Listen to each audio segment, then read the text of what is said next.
Now, ladies and gentlemen, you are now an editor who understands the UI of Premiere Pro. You understand how sequences, timelines work. You understand how to use the effect controls panel to move your clip around the scene. And you understand how to use your editing tools to edit a certain clip and create different effects with it. So with this being said, you're now at a point where you are very familiar with everything that is happening in Premiere Pro, or at least somewhat familiar with everything that is happening in Premiere Pro.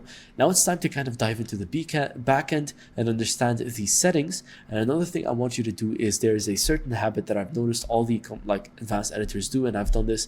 It's saved me so much time. It is the habit of shortcuts, and I really regret picking up shortcuts later on.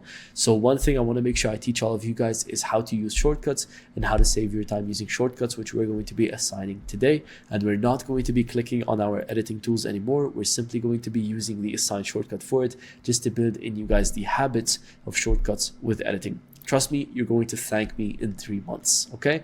So with this being said, let's dive into the settings. To access these settings in Premiere Pro, you can go over to Edit and go down to Preferences.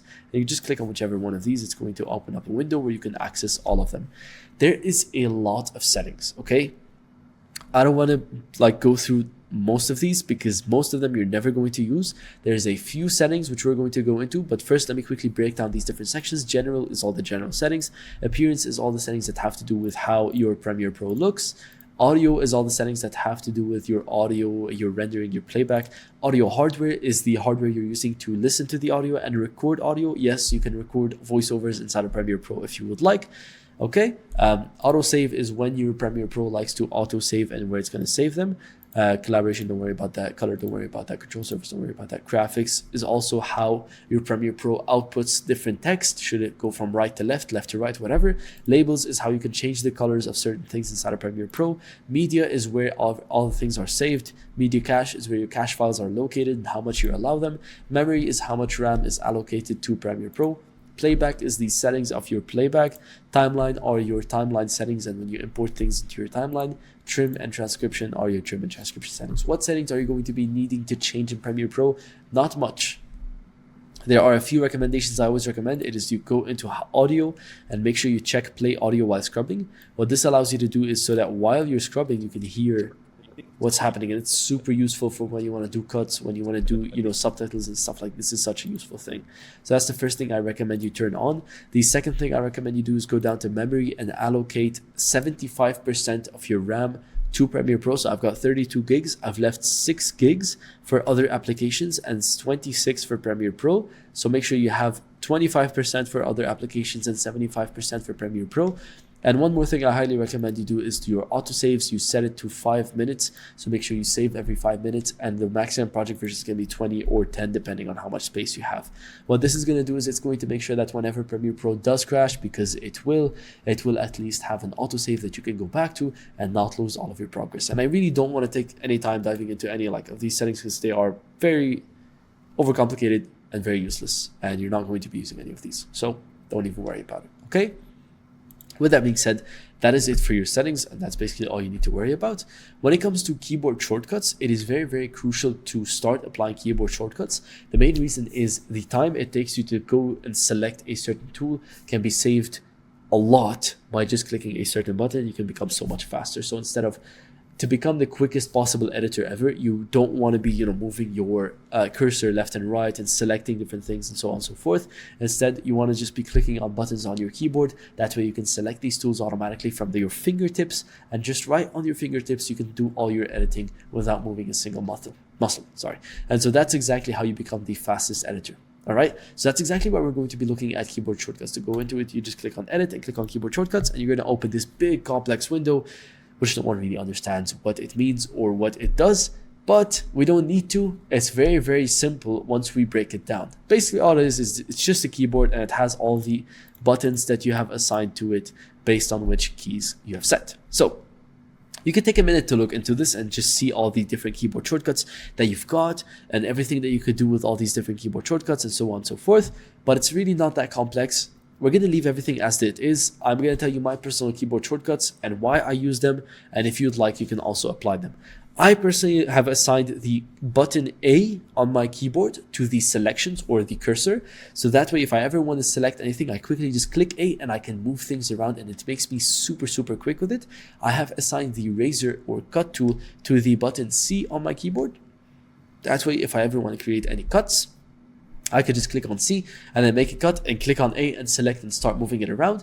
And I have assigned my track select forward to V because it was assigned to something else. So naturally, I think the selection tool is assigned to your V, and I think the track select forward is assigned to A, and razor tool is at D or C. I'm not too sure, but I would highly recommend you do these. And the way that you're going to, if you want to change it, the way that you could do this is you go down to over here, for example, to your command, and you go down to like your selection tool. And let's say my selection tool was assigned to, for example, V, right? As it comes by default, all I have to do is just select here. So like, let's say I'm clicking on this, I just click on my V and I click on the X. So I delete it. And then I click on the same space. It's going to open an empty space, and I click on A. It's going to set that to A. Let's see, my track select forward is not assigned to anything, so I just click here and I set that to V. And just make sure you set your, where is it, scroll down, razor tool to C. And this is my personal recommendation. I have found this to be the most useful. Like these shortcuts are so time efficient. I promise you, I used to edit videos. I used to spend over 200 hours editing, and the biggest thing that dropped it from 200 hours to 100, half the time of editing, is through just shortcuts. So you could save half your time. You can edit twice as fast by just using shortcuts. I promise you, it is so useful. Do not make the mistake that I did and overlook them. Make sure you start using shortcuts. And once you've applied all of these, you can click on OK. So with that being said, what are some of the common shortcuts we're going to be using as video editors? I just want to quickly browse through them. You're going to be using A for your selector tool. You're going to be using C for your razor tool. You're going to be using V for your track select forward. You're also going to be using your scroll wheel and your Alt keys very, very like alternatively or together. So you're going to be using like your scroll wheel to move around your timeline, Alt and scroll to zoom in and out. I commonly use my middle mouse to move my scene around to see different sections and then fit it back. And you're also going to be using Control S a lot, which saves your project, and Control Z to undo. Okay, so I quickly want to just go through them one more time. These are the most useful shortcuts. Control and Z to undo things, or Control Shift Z to redo things. Control S to save if you ever do something complex and your Premiere Pro starts lagging. Control S, save it so that if it crashes, you at least have a save. And then A for your move tool, for your selection tool, C for your cut, and V for your track select forward. And obviously backspace for your delete. That one is the easiest, or the delete key, depending on what kind of keyboard you have. Okay, so quick demonstration. If I click on A, I get my selector tool. I can move this around. The way I used to use these shortcuts, check this out. Hold down Alt to zoom in if I want to zoom into a section. So I'll show you two things. If I wanted to make a cut naturally, I would have to zoom in with this slider. I'd have to go over to my razor tool, select it, click this, click here, go over to my selection, click on the middle, right click, cut, move this thing back. Or if I want to do it with shortcuts, check out how quickly it is. So we're going to quickly zoom back out. So Alt, zoom in, like so. C for your razor tool, bam, bam.